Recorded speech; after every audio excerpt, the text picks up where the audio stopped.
Hello, my name is Patrick Parker. I am the Adult Services Librarian at the Robeson County Public Library. Today I'll be reading an excerpt from The Lord of the Rings, The Fellowship of the Ring, Book 1, Chapter 1, A Long Expected Party. "That is the signal for supper," said Bilbo. The pain and alarm vanished at once, and the prostrate hobbits leaped to their feet. There was a splendid supper for everyone, that is, except those invited to the special family dinner party. This was held in the great pavilion with the tree.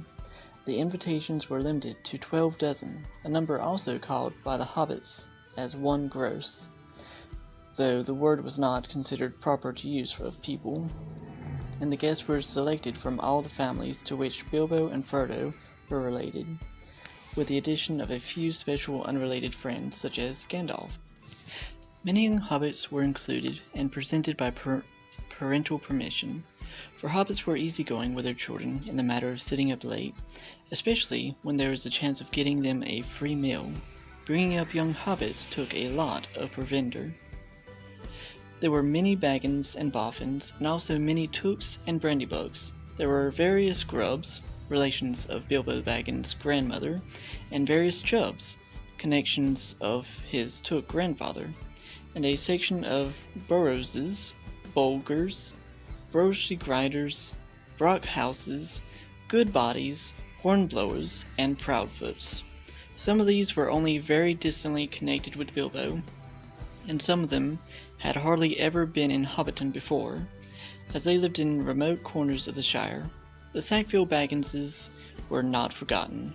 Otho and his wife Labela were present.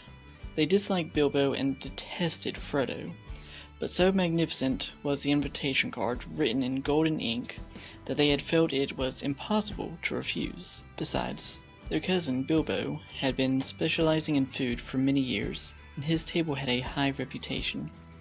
All the 144 guests expected a pleasant feast, though they rather dreaded the after-dinner speech of their host, an inevitable item.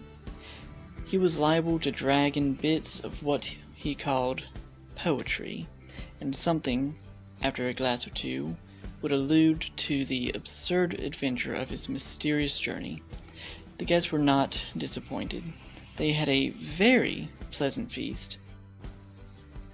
In fact, an engrossing entertainment, rich, abundant, varied, and prolonged.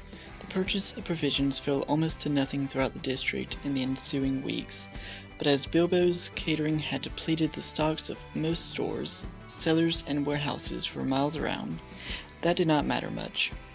After the feast, more or less, came the speech. Most of the company were, however, now in a tolerant mood, at that delightful stage which they called filling up the corners.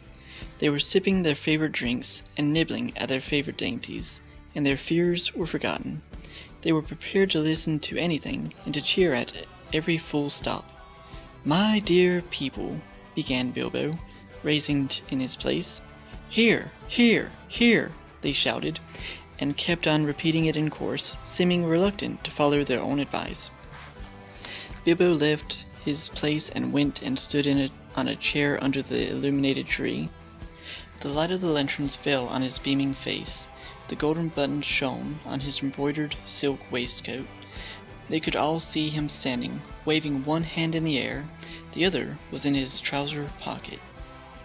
"My dear Bagginses and Boffins," he began again, "and my dear Tooks and Brandybugs and Grubbs and Chubbs and Burrowses and Hornblowers and Bolgers and Brosy Griddles, Goodbodies, Brockhouses, and Proudfoots." "Proud feet!" shouted an elderly hobbit from the back of the pavilion. His name, of course, was Proudfoot, and well merited. His feet were large, exceptionally furry, and both were on the table. "Proud foots," repeated Bilbo. "Also, my good Sackville Bagginses, that I welcome back at last to the Bag End. Today is my 111th birthday. I am 11 today. Hooray, hooray! Many happy returns." they shouted, and they hammered joyously on the tables. Bilbo was doing splendidly. This was the sort of stuff they liked, short and obvious. I hope you are all enjoying yourselves as much as I am. Deafening cheers. Cries of yes and no. Noises of trumpets and horns, pipes and flutes, and other musical instruments. There were, as had been said, many young hobbits present. Hundreds of musical crackers had been pulled. Most of them bore the mark Dale on them, which did not convey much to most of the hobbits.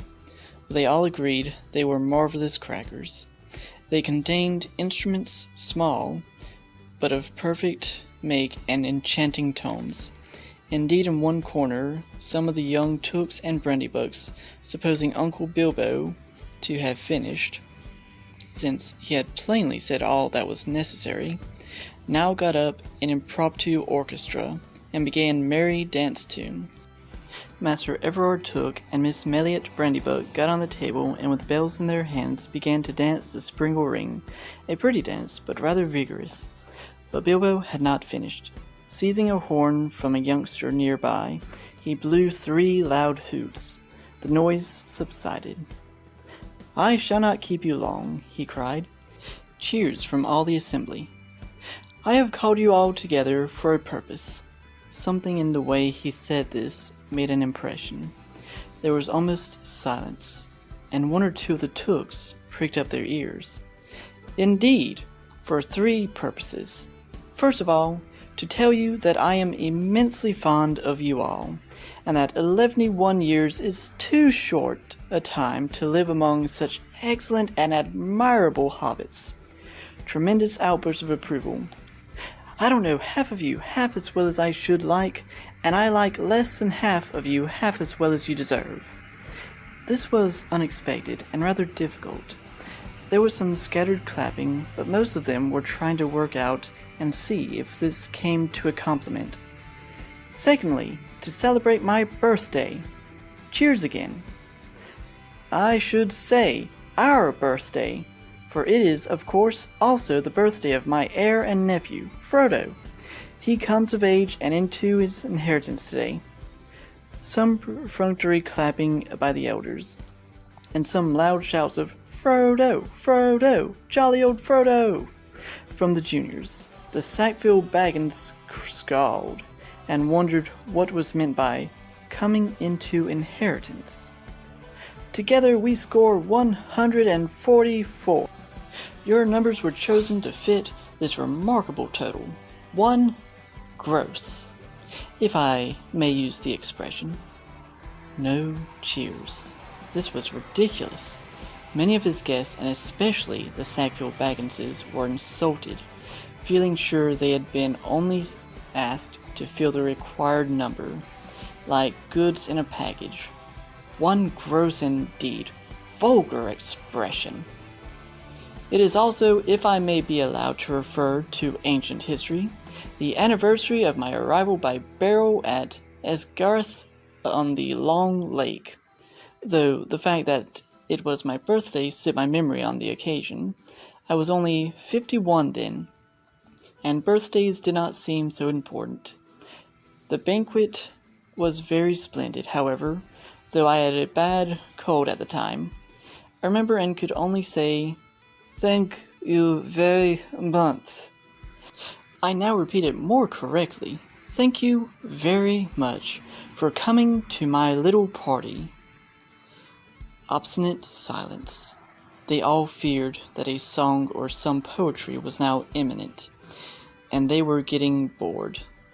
Why couldn't he stop talking and let them drink his health? But Bilbo did not sing or recite. He paused for a moment. "Thirdly, and finally," he said, "I wish to make an announcement." He spoke the last word so loudly and suddenly that everyone sat up who still could. "I regret to announce that, though as I said, 11 years is far too short a time to spend among you, and this is the end. I am going. I am leaving. Now! Goodbye!" He stepped down and vanished. There was a blinding flash of light, and the guests all blinked. When they opened their eyes, Bilbo was nowhere to be seen.